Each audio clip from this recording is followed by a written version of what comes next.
तो दिल्ली में लाल किले मेट्रो स्टेशन के गेट नंबर 1 के पास एक गाड़ी में हुए भीषण धमाके के बाद उत्तर प्रदेश में हाई अलर्ट घोषित कर दिया गया। इस धमाके में अब तक कुल 11 लोगों की मौत हो चुकी है, 24 लोग के घायल होने की खबर है।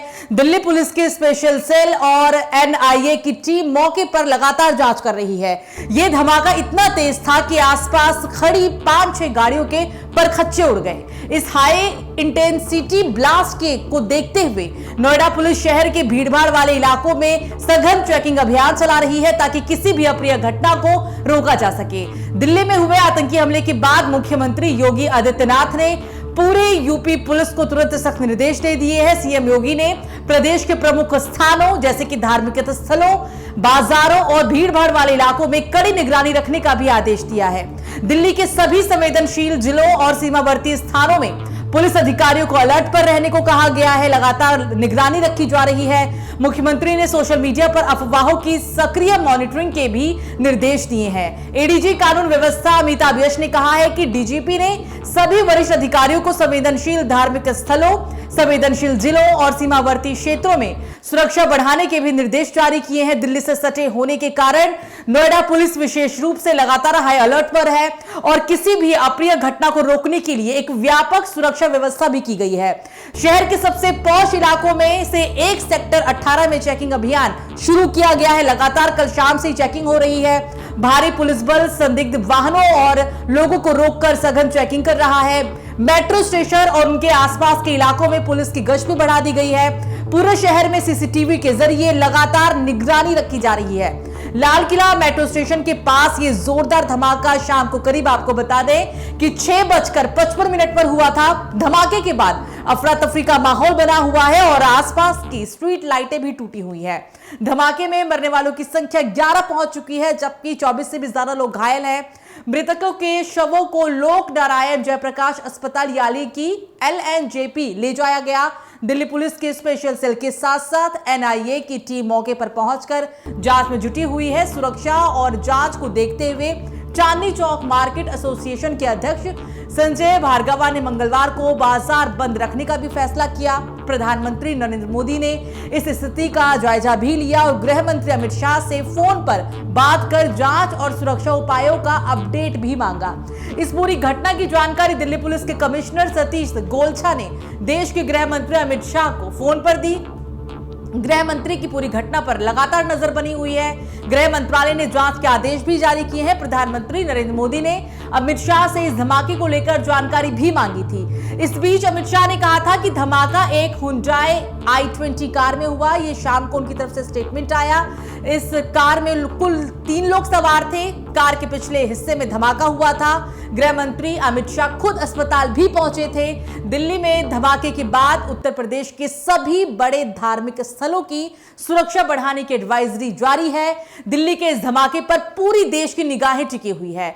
नोएडा में भी रेड अलर्ट जारी कर दिया गया है। खासकर भीड़भाड़ वाले इलाकों में सुरक्षा बलों की खास तैनाती की गई है। साथ ही साथ आपको एक और बड़ी अपडेट यहां बता दें, CNN न्यूज 18 की रिपोर्ट्स में यह भी दावा किया गया है कि दिल्ली के कार विस्फोट के बाद पाकिस्तान ने अपने सुरक्षा अलर्ट को अभूतपूर्व स्तर तक बढ़ा दिया है। पाकिस्तान ने अपने सभी हवाई अड्डों और एयरफील्ड के लिए रेड अलर्ट जारी कर दिया है।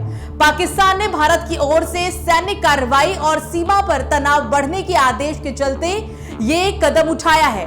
सूत्रों के हवाले से रिपोर्ट में यह भी कहा गया है कि पाकिस्तान ने तीनों सेनाओं यानी थल सेना, नौसेना और वायुसेना के अलावा सशस्त्र बलों को भी हाई अलर्ट पर रखा हुआ है। पाकिस्तान की मध्य कमान ने सभी सैन्य शाखाओं को घटनाक्रम पर कड़ी निगरानी रखने के भी आदेश दिए हैं। साथ ही भारत की ओर से किसी भी संभावित हमले की स्थिति के लिए पूरी तरीके से तैयार रहने के भी आदेश पाकिस्तान में दे दिए गए हैं। पाकिस्तानी वायुसेना को एयर डिफेंस सक्रिय को करने के साथ ही यह सुनिश्चित करने का भी आदेश दिया गया है कि अग्रिम ठिकानों से विमान तुरंत उड़ान भर सके।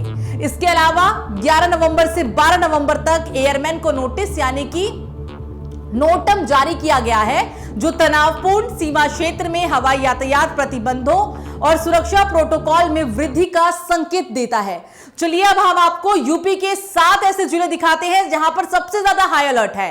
पहला नोएडा, लगातार नोएडा में सघन चेकिंग अभियान चल रहा है। दूसरा मथुरा में, क्योंकि बहुत सारे धार्मिक स्थल हैं और इसको लेकर मथुरा में भी बहुत ही ज्यादा रेड अलर्ट जारी किया गया है। पुलिस लगातार मथुरा में चेकिंग अभियान पर है, हर आने जाने वालों को चेक किया जा रहा है। तीसरा अयोध्या, क्योंकि अयोध्या में भी बहुत ही ज्यादा धार्मिक स्थल है, इस वजह से अयोध्या में राम मंदिर भी है और इस वजह से यहां पर लगातार पुलिस चेकिंग अभियान चला रही है। चौथा वाराणसी, बनारस में भी रेड अलर्ट पर है पुलिस, हर आने जाने वाले लोगों को चेक किया जा रहा है।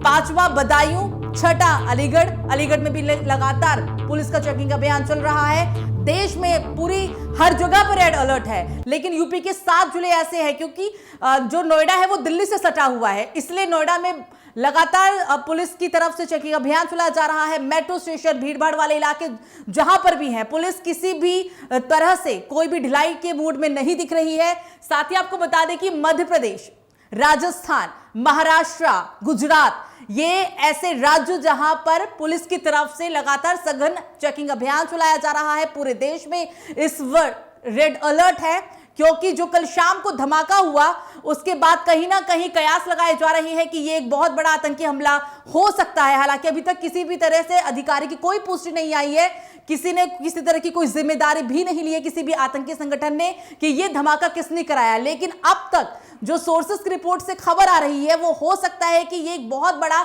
आतंकी हमला हो, उसके पीछे कोई बहुत बड़ा संगठन हो। हालांकि इस पर लगातार पूरे देश की निगाहें बनी हुई है कि इतना बड़ा आतंकी हमला भला कैसे हो गया। 11 लोगों की मौत हो चुकी है, मौतों का आंकड़ा और बढ़ सकता है। अभी तक जो खबर आ रही है उसके हिसाब से आपको बता दें कि 11 लोगों की मौत की पुष्टि हो चुकी है।